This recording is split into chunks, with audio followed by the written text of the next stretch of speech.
Hey BZB TV fans, my name is Matt Richards with BZBGEAR, and today we're going to be talking about what you need to do your do-it-yourself 2x2 video wall. So tackling a 2x2 video wall project can be maybe a little bit of an exciting project, but it might be a little daunting at first. Don't worry about it. It's not very difficult at all. My goal is to tell you everything you need to know about how to set one up here in 2 minutes. So let's go ahead and get right into it. So what are you going to need? First of all, you're going to need 4 identical monitors or screens. Basically, you really want something that has thin bezels, so that way you have a more seamless video wall.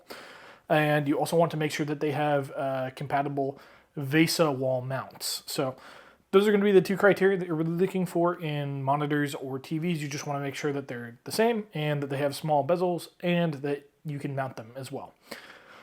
Second thing you're going to want is some sort of a mounting system, a video wall mount specifically designed for a 2x2 setup. These can be found at most electronic stores or retailers. Then finally, you're going to want a video wall controller.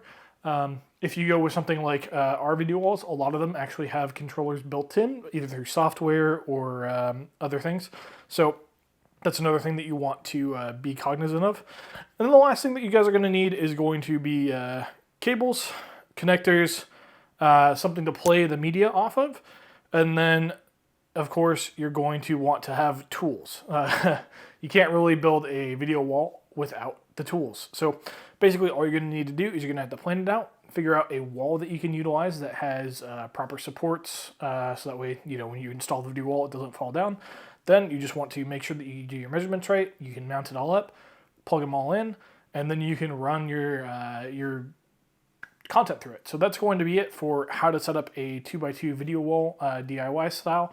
We do have some more in-depth videos on our YouTube page here showing how we've done it in the past. So we hope you guys found that not only useful but also entertaining, and we will see you guys in the next video.